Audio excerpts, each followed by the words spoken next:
Shalom dan salam sehat untuk Opa, Oma, Bapak, Ibu, dan OMK serta seluruh pendengar yang terkasih dalam Kristus.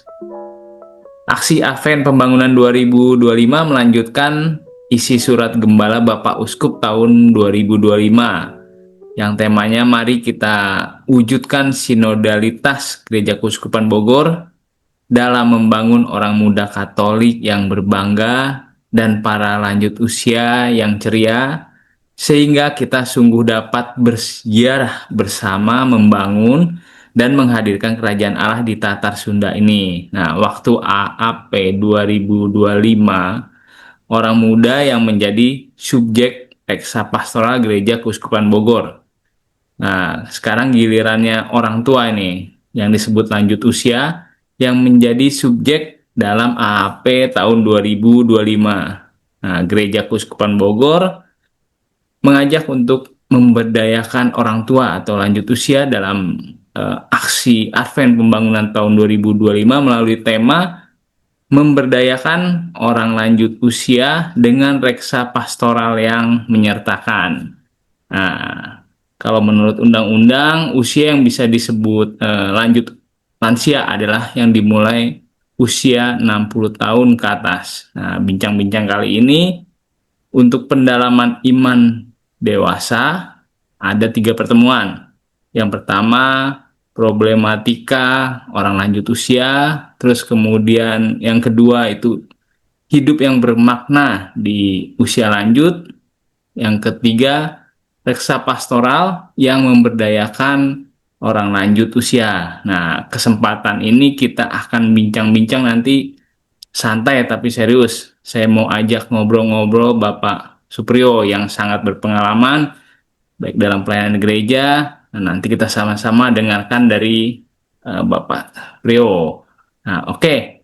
Sebelum panjang lebar kita ngobrol, saya perkenalkan diri dulu. Kami dari tim Seksi Pengembangan Sosial Ekonomi atau PSE Paroki BMV Katedral Bogor. Nama saya Stefanus Agung, panggil saja Agung. Saya ditemani oleh Bapak Prio. Selamat datang Bapak yang baik hati. Halo Bapak Prio.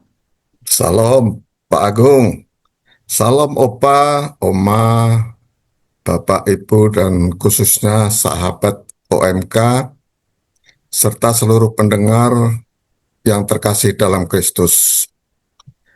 Memang AAP tahun 2025 sekarang ini temanya adalah memberdayakan orang lanjut usia dengan reksa pastoral yang menyertakan. Jadi di sini orang tua atau lanjut usia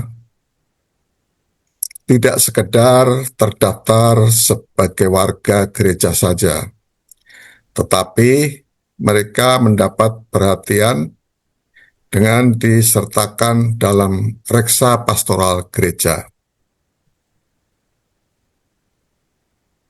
Baik, ini suatu kehormatan besar nih. Saya diberi kesempatan untuk bertemu dan berbincang-bincang dengan Pak Prio. Untuk di BMV Katedral Bogor udah pasti sudah tidak asing lagi dengan beliau.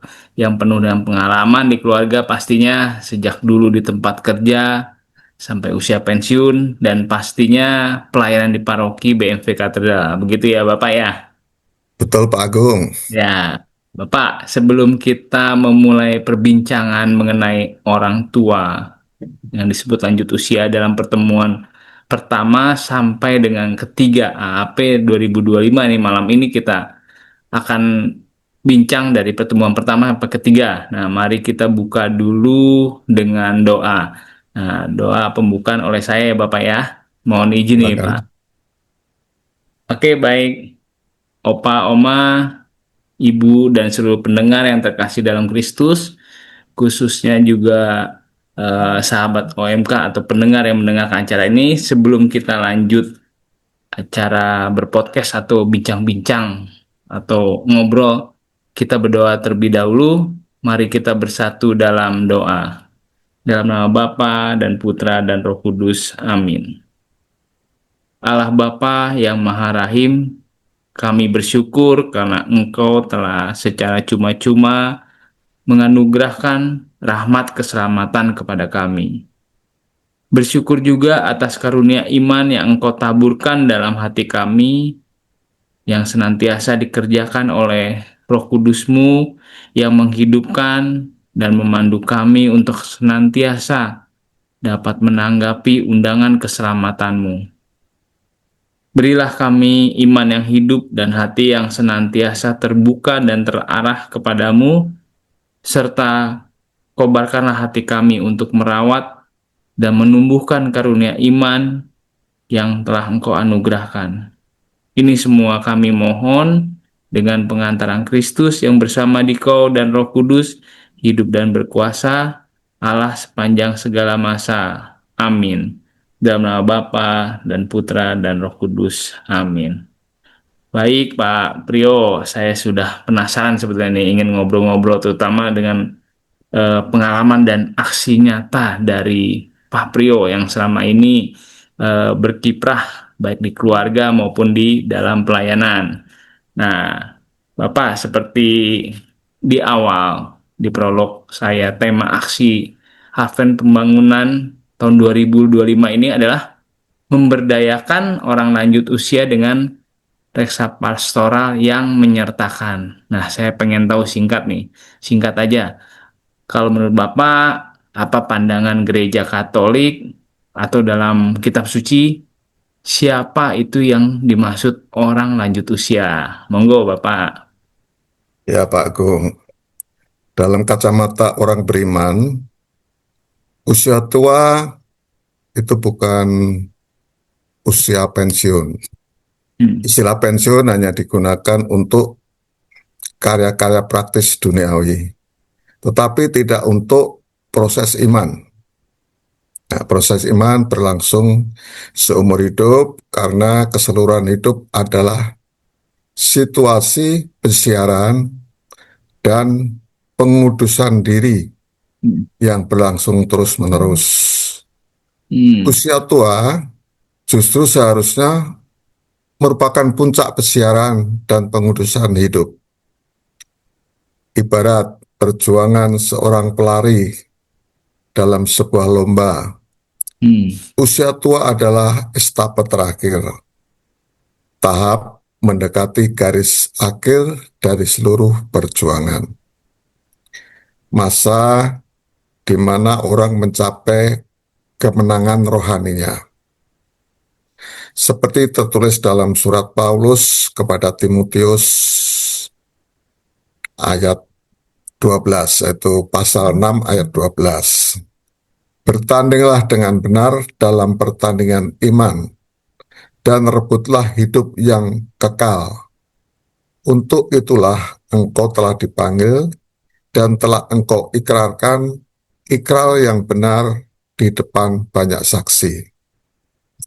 Di sisi lain, kitab suci mempertahankan pandangan yang sangat positif tentang nilai hidup. Manusia selamanya tetap dalam gambar Allah, dan tahap hidup mempunyai keindahannya dan tugasnya sendiri. Usia lanjut dijunjung tinggi, sehingga hidup yang panjang dipandang sebagai tanda kemurahan hati ilahi. Ada beberapa tokoh lansia dalam kitab suci, antara lain Abraham yang sudah berusia lanjut, menerima kemurahan hati ilahi berupa janji, yaitu aku akan membuat engkau menjadi bangsa yang besar, memberkati engkau, serta membuat namamu masyhur, dan engkau akan menjadi berkat. Aku akan memberkati orang-orang yang memberkati engkau, dan mengutuk orang-orang yang mengutuk engkau. Dan olehmu semua kaum di muka bumi akan mendapat berkat. Itu ada di Kejadian 12 ayat 2-3. Demikian juga Musa yang telah berlanjut usia ketika Allah mempercayakan kepadanya perutusan memimpin bangsa Israel keluar dari perbudakan Mesir. Ada juga Tobit dan Eliasar yang juga berusia lanjut. Tobit yang rendah hati dan berani memutuskan untuk setia mematuhi hukum Allah, yakni membantu rakyat yang miskin dan sabar menanggung kebutaan sampai malaikat Allah campur tangan untuk meluruskan situasi. Sedangkan Eliasar yang kematiannya sebagai martir memberi kesaksian akan jiwa besar dan keteguhan yang luar biasa. Dalam perjanjian baru, kita menjumpai beberapa pribadi yang berusia lanjut. Injil Lukas diawali dengan memperkenalkan suami istri yang berusia lanjut, yakni Zakaria dan Elizabeth, itu orang tua Yohanes Pembaptis. Kendati mereka berusia lanjut, Zakaria diberitahu bahwa ia akan mendapatkan seorang anak laki-laki. Namun Zakaria berkata, "Aku sudah tua dan istriku sudah lanjut umurnya." Mereka adalah suami istri berusia lanjut yang istimewa.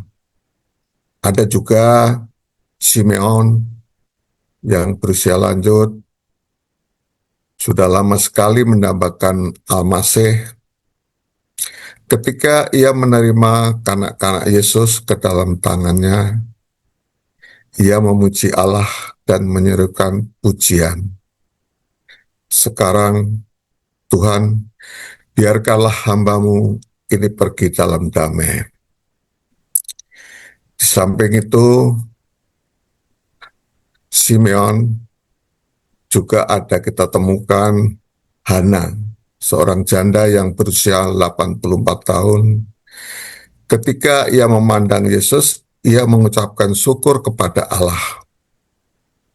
Ia berbicara tentang anak itu kepada semua orang yang menantikan pembebasan untuk Yerusalem. Nah, itu Pak Agung. Oh iya, berarti cukup banyak tokoh-tokoh dalam Alkitab ya, Bet. Betul, Pak Ada Agung. beberapa ayat kitab suci yang menjelaskan pandangan mengenai orang lanjut usia. Dari manusia diciptakan yang tetap atau serupa dengan gambar Allah, kemudian karya keselamatan Allah pada usia lanjut. Terus tadi disebutkan ada Abraham, Musa, dan beberapa tokoh dalam kitab suci yang terus berkarya dalam usia lanjutnya. Nah, sekarang kita masuk kalau saya membaca kerangka dasar AAP tahun 2025. Itu kan dilatar belakangi dengan meningkatnya jumlah lansia di wilayah keuskupan. Di sana adanya kebutuhan pendampingan rohani, kemudian kesehatan dan kesejahteraan. Begitu ya Bapak ya? Benar, Pak Agung. Dasar gerejawi bahwa panggilan gereja untuk merawat, mendampingi, dan memberdayakan lansia sebagai bagian penting dalam tubuh Kristus. Itu yang coba dipahami dahulu. Di sini fokus utama adalah menciptakan model raksa pastoral yang memungkinkan lansia lebih baik. Apa yang lebih baik? Yaitu diperhatikan, dilindungi, dilibatkan, misalnya dalam peran dalam keluarga, masyarakat, dan gereja. Kemudian juga sangat penting adalah dikuatkan dalam iman dengan pendampingan spiritual dan sakramental. Oh, begitu ya Pak ya. Jadi Bapak dalam pertemuan pertama nanti kan akan di-sharingkan khususnya oleh animator di lingkungan. Ya. Diberi judul atau subtemanya itu problematika orang lanjut usia. Nah, sebelum masuk ke problematika, apakah pernah terbersit atau terlintas Bapak khawatir nih menjalani masa tua? Karena saya sering mendengar atau bahkan baca artikel atau di medsos banyak orang lanjut usia yang sangat khawatir menjalani masa tuanya. Nah, menurut Bapak bagaimana nih Pak, pendapat Bapak? Ya, Pak Agung, banyak orang yang lanjut usia itu merasa sangat khawatir menjalani masa tua mereka. Ternyata tidak semua orang lanjut usia otomatis memiliki kehidupan positif. Mereka memandang masa tua mereka suram.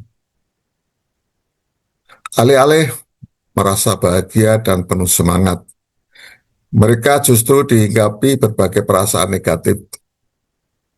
Mereka sedih, kecewa, marah, menyesal, atau kesal tidak mampu menerima diri apa adanya, acuh tak acuh, dan bahkan tak berpengharapan. Mereka merasa hidup mereka tidak ada gunanya dan tanpa makna. Mereka tidak bisa menerima kenyataan yang melanda usia tua. Orang lanjut usia seringkali tidak mampu berdamai dengan keterbatasannya, Pak Agung. Penurunan fisik tak terhindarkan. Penurunan kualitas kesehatan merupakan fenomena yang tidak bisa ditawar. Bahkan ada yang mengalami demensia atau pikun. Padahal bukannya dengan diam tidak melawan hukum alam ini tidak bisa dilawan ya. Melawan hukum alam sama dengan merasa diri masih hebat, masih kuat, masih berkuasa. Nah, ini justru membuat semakin menderita. Seperti orang yang terperosok dalam kubangan pasir hisap. Semakin meronta, semakin tenggelam. Dan hanya dengan diam, tidak melawan, justru akan selamat. Belum lagi mereka tidak mampu menanggalkan masa lalu yang penuh atribut karena mereka tidak lagi memiliki kekuasaan dan popularitas. Tidak mampu berdamai dengan masa lalu, memunculkan berbagai keinginan dalam dirinya. Bahkan seringkali keinginan-keinginan lama yang tak terpenuhi dan tersimpan di bawah sadar yang bangkit. Mereka mengalami post-power syndrome karena dirinya tak mampu memenuhi dan mereka menuntut orang lain untuk memenuhinya. Orang lain menjadi repot. Nah, merepotkan orang lain bisa juga merupakan cara untuk menunjukkan bahwa dirinya masih berkuasa dan bisa mengendalikan orang lain. Mereka merasa tidak mandiri. Itu Pak Agung. Oh, begitu ya Pak ya. Ya, rupanya panjang sekali penjelasan Bapak, tetapi cukup mendalam. Nah, kemudian kita kembali ke tema pertemuan ke-1, problematika orang lanjut usia tadi, Pak. Nah, apa sih sebetulnya tujuan apa yang akan di-sharingkan pertemuan ke-1 sehingga nanti animator di lingkungan atau di sekolah itu bisa men-sharingkan atau menggali problematika ini. Bagaimana menurut Pak Prio, Pak Prio? Ya, pada pertemuan pertama kita akan melihat problematika yang dihadapi oleh orang lanjut usia dan diajak untuk memahami. Pertemuan pertama bicara problematika, fokusnya bukan untuk solusi. Kita dalam pertemuan pertama di lingkungan menggali masalah-masalah yang ada di sekitar kita. Kita menginventarisir masalah-masalah yang dihadapi lansia di sekitar kita. Hmm, Itu Pak sejalan Agung. dengan itu ya, Pak, dengan Ya, kisah kehidupan yang diambil pada pertemuan pertama, di mana di kisah kehidupannya itu lansia yang hidup seorang diri nih kalau saya baca. Kemudian dia datang orang dinsos ke rumah lansia tersebut, terus melakukan perbincangan apa sih masalah yang dihadapi oleh lansia tersebut. Nah, ini kisah kehidupan yang akan nih, kalau di lembar pertemuan itu menjadi salah satu contoh. Nah, apakah ada nih Pak contoh lain dari Bapak yang saya yakin sudah banyak keliling ke rumah-rumah di sekitar lingkungan maupun ke wilayah-wilayah Bapak sebagai Korwil saat ini, gimana Bapak? Ya, ini kalau saya perhatikan dari kisah kehidupan pada pertemuan pertama, masalah yang dihadapi Simbah H tadi dari berawal ditelantarkan oleh keluarganya. Nah, ini yang menyebabkan ekonominya sulit. Kalau selama ini yang saya jumpai mungkin ada juga yang usianya sudah lanjut, bisanya mengalami masalah baik yang terlihat secara fisik atau secara uh, rohani. Hmm, baik. Kalau gitu nanti di pertemuan ke-1 berarti bacaan kitab suci juga diambil dari kitab 1 Raja-Raja ya Pak ya, bab 1 ayat 1 Ya, sampai 21. Nah, di situ kisah Raja Daud, raja yang hebat ya Pak Priyo ya. ya, Nah, di mana dia bisa kalahkan Goliat, terus bisa mengalahkan semua lawan sebanyak apapun. Tapi akhirnya Raja Daud juga dikalahkan oleh sesuatu yang sudah pasti yang akan dialami juga kita semua. Benar ya Pak Priyo ya? benar. Benar sekali Pak.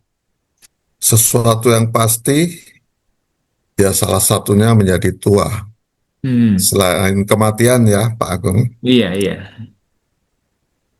Jadi ketika Raja Daud berusia tua, seorang anaknya berkata, aku hendak menjadi raja. Di sini justru anak muda malah, kalau boleh dikatakan, ingin mengambil suatu keuntungan. Bukannya mendampingi, tapi malah mau mengambil kekuasaan. Di sini Daud sama sekali tidak pernah menegur.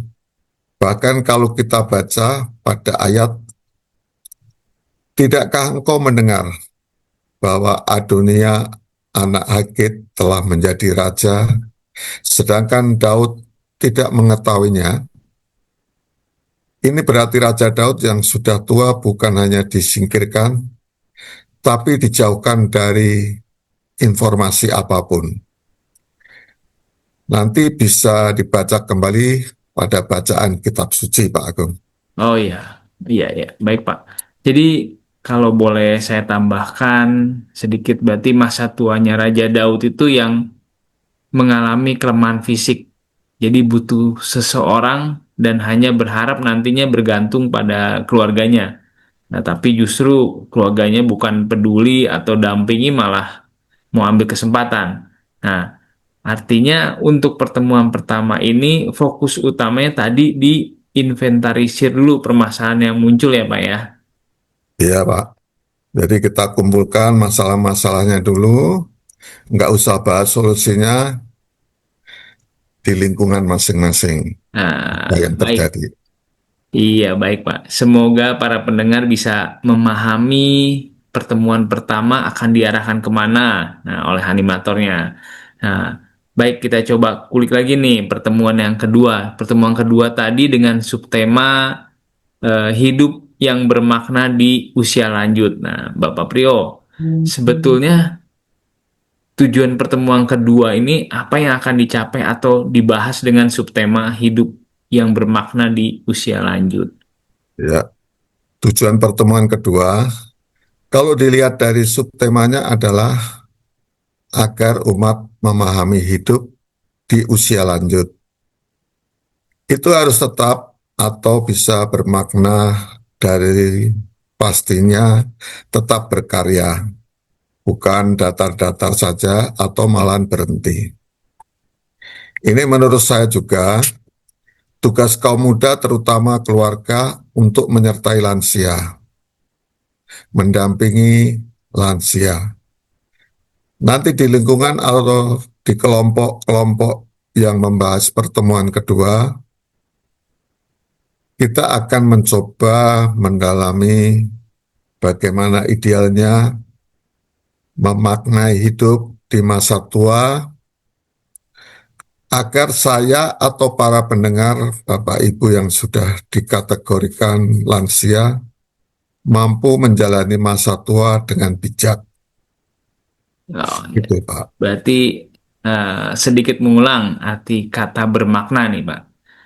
Kadang ada orang tua atau lansia yang merasa hidupnya sudah tidak bermakna. Nah, itu bagaimana itu sebetulnya konkretnya itu, Pak? Ya, pasti ada lansia yang bilang, aku sudah nggak bisa apa-apa. Sudah waktunya digantikan sama yang muda. Atau bilang juga saya sudah banyak keterbatasan. Dalam tema AAP tahun 2025 ini dipilih dengan sangat luar biasa. Lansia yang punya keterbatasan, tetapi tetap berguna dalam kehidupan menggereja atau kehidupan sehari-hari. Saya yakin lansia-lansia punya pengalaman segudang, punya banyak pengalaman iman, dikatakan sudah matang dan sudah malang melintang makan asam garam. Hal ini yang harusnya ditularkan ke anak-anak muda dan generasi yang muda. Kita bisa lihat contoh kisah kehidupan pada pertemuan kedua, kisah kehidupan dari umat di Keuskupan Agung Jakarta, Pak, di mana tetap berkarya di usia lanjut. Mereka tetap berkumpul setiap Jumat di kediaman Pak Surono ya, di situ. Mereka sering iman, juga mengenai keluarga, kesehatan, dan saling sharing mengenai kehidupan mereka. Kegiatan ini membuat para lansia semakin bersemangat menjalani hidupnya. Oh Begitu iya. Pak Agung.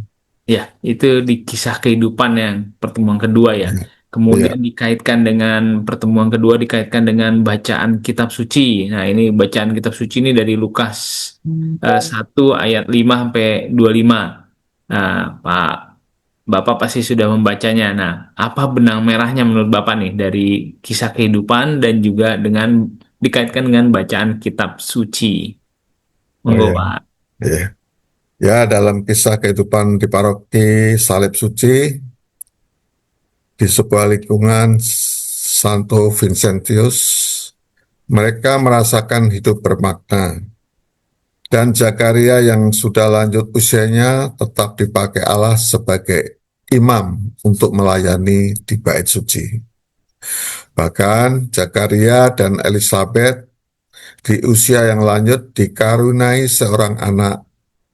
Pasti mereka merasakan hidupnya bermakna. Begitu. Iya, begitu ya, Pak ya. Jadi tadi setelah pertemuan pertama menggali permasalahan yang ada, kemudian pertemuan kedua ini bagaimana mencari bentuk ideal agar masa lansia itu dapat hidup bermakna. Nah, nanti kita masuk sekarang ke yang terakhir. Untuk pertemuan ketiga ini kan tujuannya, kalau saya baca di dalam buku atau di dalam buku panduan, agar umat dapat menggagas dan melaksanakan reksa pastoral yang menyertakan orang lanjut usia. Ya begitu ya Pak Priyo ya. Kita sama-sama sudah membaca bukunya, buku panduannya. Nah, maksudnya bagaimana nih Pak? Bisa dijelaskan?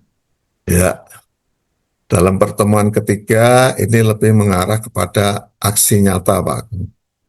Aksi apa yang harus kita lakukan? Menggagas, melaksanakan, dan menyertakan lansia. Pemberdayaan orang yang lanjut usia, yaitu menjadikan orang lanjut usia hidup sejahtera, mandiri, dan bermartabat karena mereka merasa disertakan.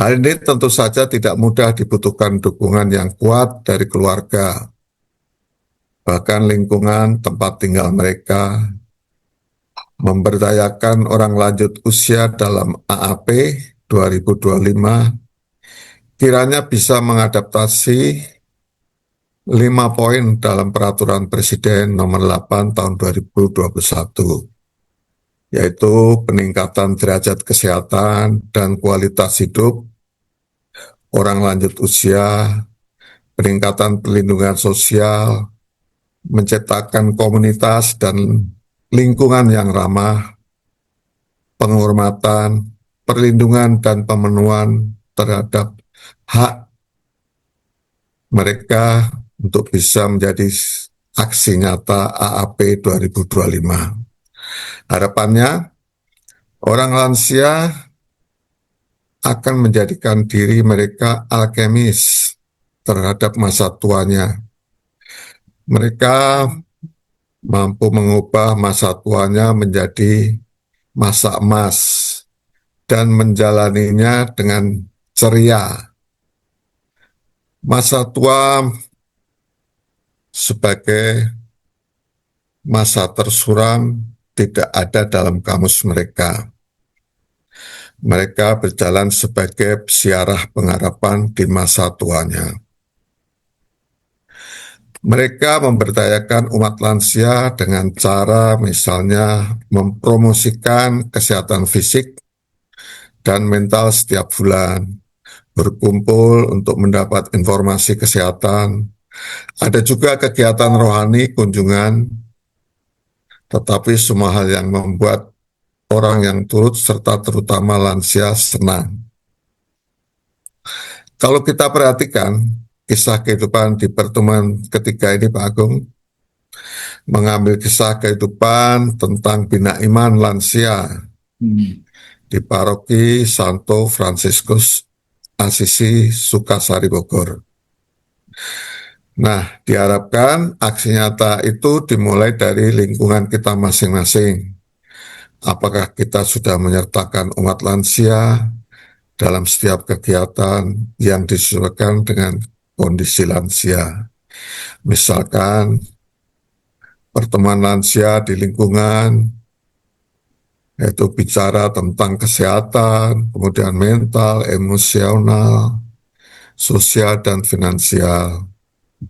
Kemudian mengadakan kunjungan ke lansia yang hidup sendiri dan kondisinya tidak mampu ekonominya atau yang sedang sakit. Di samping itu yang terpenting ada kemauan dari pribadi lansia tersendiri. Seperti bacaan kitab suci, yaitu dari Rut 1 ayat 1 sampai 22, di mana Naomi ada kemauan untuk kembali ke Yehuda, tidak mau merepotkan menantunya semenjak suami dan kedua anaknya meninggal.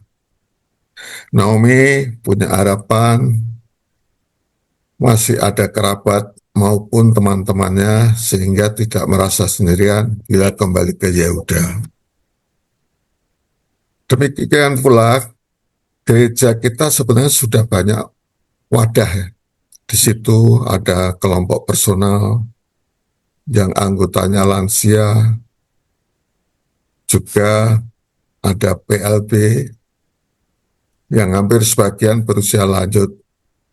Inilah komunitas bagi mereka yang dianggap nyaman, bisa saling berkomunikasi, saling tolong-menolong, dan bermakna saat usia lanjut dalam kehidupannya. Itu Pak Agung. Ya, terima kasih Pak Priyo. Panjang sekali dan juga sangat mengambil inti-intinya, dan kalau boleh secara singkat berarti AAP 2025 mengajak kita setiap umat untuk antara lain melakukan aksi nyata mengunjungi lansia di sekitar rumah atau lingkungan kita, atau mendengarkan kisah dan pengalaman hidup mereka, atau melibatkan mereka dalam kegiatan paroki atau doa bersama, terus membantu menciptakan ruangan aman dan penuh kasih bagi orang tua dan lanjut usia. Terus kemudian yang pastinya menumbuhkan semangat sinodalitas nih antara OMK kalau bisa dengan lansia, dan juga saling menguatkan dalam iman dan kasih. Terima kasih banyak nih Pak Rio, saya didampingi malam ini, jadi banyak pengalaman dan juga mendengarkan panjang lebar diskusi kita. Semoga teman-teman animator dan juga yang mendengarkan pada malam hari pada hari ini eh, memahami mengenai AAP 2025. Nah, karena itu untuk para pendengar yang terkasih, orang muda, kami juga mengucapkan terima kasih atas perhatian dalam mendengarkan dan mengikuti acara pada hari ini. Pak Priyo, kita akhiri perbincangan ini ya Pak. Terima Ya, kasih sudah berkenan terima hadir dan kasih. juga memberikan sharing dan pengalamannya. Nah, kita akan lanjutkan dengan doa penutup. Baik, Opa, Oma, Bapak, Ibu, teman-teman OMK, serta seluruh pendengar yang terkasih dalam Kristus, mari kita berdoa sebelum kita tutup acara bincang-bincang AAP 2025 ini untuk pertemuan 1, 2, dan 3. Nah, semoga ini bermanfaat dan juga apa yang disampaikan oleh Pak Prio dalam aksi nyatanya bisa kita sampaikan kepada para animator dan juga para pendengar setia. Nah, mari kita satukan hati kita dalam nama Bapa dan Putra dan Roh Kudus. Amin. Allah Bapa, Allah Putra, dan Allah Roh Kudus, puji syukur atas penyertaan kepada kami dalam acara bincang-bincang pertemuan aksi Advent Pembangunan tahun 2025. Semoga kami semua dapat membantu menciptakan ruang aman, nyaman, dan penuh kasih bagi orang tua dan atau lanjut usia, menumbuhkan sinodalitas antara kami, OMK, dan juga umatmu dengan para lansia, saling menguatkan dalam iman dan kasih. Utuslah Roh Kudus untuk terus membimbing, mengajar, dan menyatakan kebenaran firman Allah kepada kami. Amin. Dalam nama Bapa dan Putra dan Roh Kudus. Amin. Terima kasih Pak Prio. Selamat jumpa lagi dalam pertemuan berikutnya. Terima kasih, Tuhan Pak memberkati. Agung. Tuhan memberkati.